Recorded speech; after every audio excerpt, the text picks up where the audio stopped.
Good morning, students. Today we discuss last class we have discussed about geosynthetics and types of geosynthetics. Today we discuss about properties of geosynthetics. In properties of geosynthetics, materials and fiber properties, geometrical aspects, mechanical properties, hydraulic properties, durabilities, these will come. So based on these study only, we can decide whether the geosynthetic material is good or bad for the construction or any functions. So first we discuss about material and fiber properties. Usually material and fiber properties are standard methods of testing are needed for determining the material fabric properties and geosynthetic as well. So usually we go for temperature as well as water content of the material of geosynthetics are the two aspects which affects the various properties of geosynthetics because of the conditioning of material over a certain period of in a certain temperature and relative humidity is prescribed in various standards.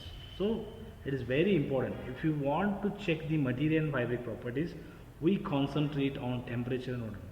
When the reinforcement subjected to temperature or maybe moisture, how the reinforcement behaves.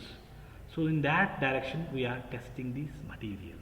If you check this material for temperature as well as water content, if they behaves very strongly, then these reinforcement can be, because whenever you place reinforcement inside the soil, if the water table is comes, then it will affect the strength. So that's why we are looking for that.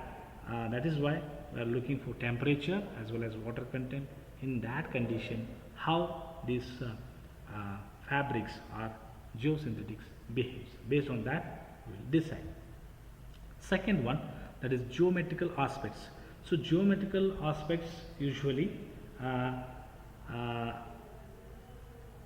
consider for selections are the field boundary condition, methods of excavation. Usually width, length, thickness, mass per unit area and available prefabrication techniques all plays a role in a definite choice of geosynthetics and construction. Means geometric aspect means you what is the length, what is the width, what is the thickness, what is the mass per unit area, what is the, so these plays a very important role in choice of geosynthetic construction. That is why we have to mention the length, width, thickness.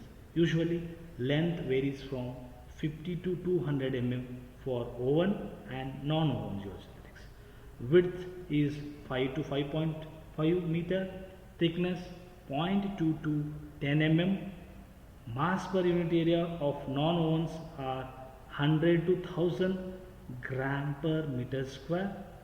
Mass per unit area of oven geotextiles are 100 to 2000 gram per meter square. So I already told ovens are very much stronger. So usually mass per unit area for non-oven is 100 to 1000 gram per meter square. If you compare, ovens are 100 to 2000 gram per meter square. So it is double of that non-oven. Non-oven is lesser compared to ovens. So ovens are 2000, non-ovens up to 1000.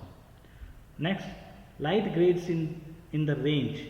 Light range is lower values, that is 100 to 200 gram per meter square of mass commonly used. We are using, say, normally for work 100 to 200 gram per meter square we are using, but maximum is oven, that is 2000 up to 2000 gram per meter square is there. Non-ovens 1000 gram per meter square is there. Next, mechanical properties. So usually the mechanical properties such as modulus of elasticity and strength have to be emphasized. Means whenever this is very important property for geosynthetics, you have to study, because the modulus of elasticity and strength is very important. Whenever you are using as a reinforcement, you should concentrate on this mechanical property, that is elastic as well as strength. So modulus of elasticity strength means you have to emphasize, you have to identify the strength as well as modulus of elasticity. The effective performance of geosynthetics in civil engineering application, especially as a soil reinforcement in particular, depends exclusively on the tensile stress strain characteristics of the soil geosynthetic interface friction between soil and reinforcement. So that is why we have to test for this reinforcement. Means you say one model you have to make, in that you place soil, then you place a reinforcement, then again soil, then you start applying for that model a load. Then you plot a static load is applied and you plot a load versus settlement curve.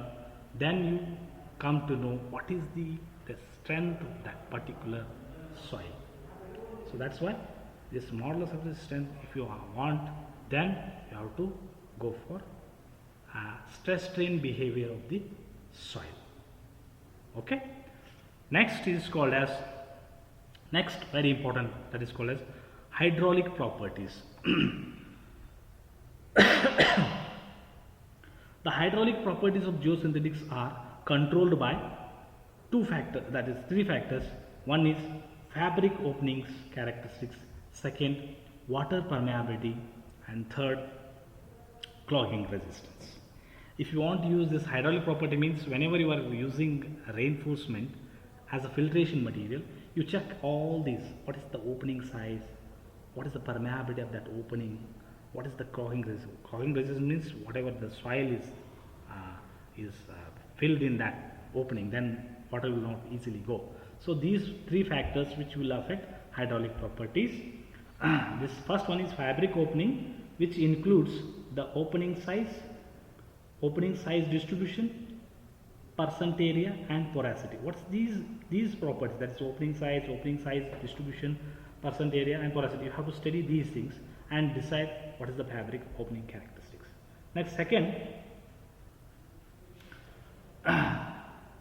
water permeability. Water permeability of this geosynthetic must be substantially greater than the protected soil.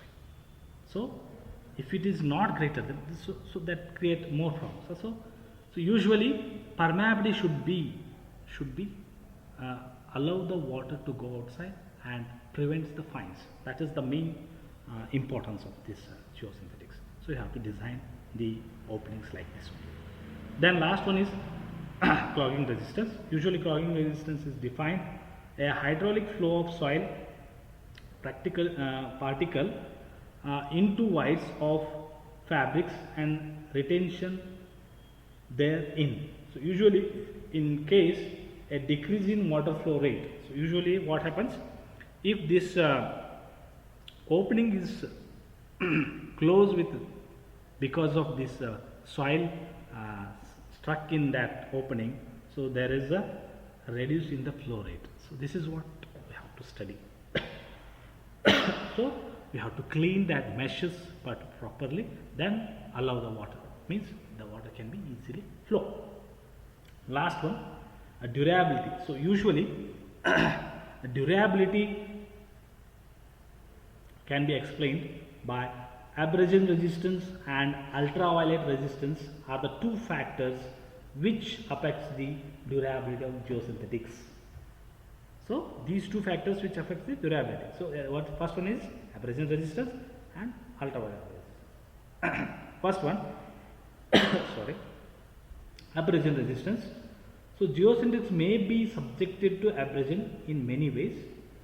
Abrasion could occur as a result of friction produced by the various type of movement of rock and soil against the surface of the fabrics, such as wave action, sand cover sediment in stream, or aggregate cover in fabric reinforcement application, such as roadways and railways. These things are happening in roadways and railways. Second one is ultraviolet resistance. In order to degradation of geosynthetic, in most of application is embedded in soil. So usually we are placing this reinforcement inside the soil. They are not exposed to sunlight. But during manufacturing process, additives such as carbon block or UV stabilizers are added to increase the UV resistance. What happened? The main durability of main weakness of this reinforcement is when it is exposed to sunlight, it becomes hardened. So that's why usually reinforcements never been put outside the mean open to the sunlight. Usually embedded in the soil. But if want to embed outside the soil, so that's why we have some additives such as carbon black or UV stabilizer is added to the reinforcement to increase the ultraviolet resistance, so it will not affected by sunlight. So that you have to add carbon block or UV resistor. However, synthetic may be exposed to sunlight in application like reinforced soil walls and erosion control during storage before installation. That's why when they are exposed to sunlight, they are affected by ultraviolet. That's why you have to provide a carbon block or UV stabilizer. Thank you.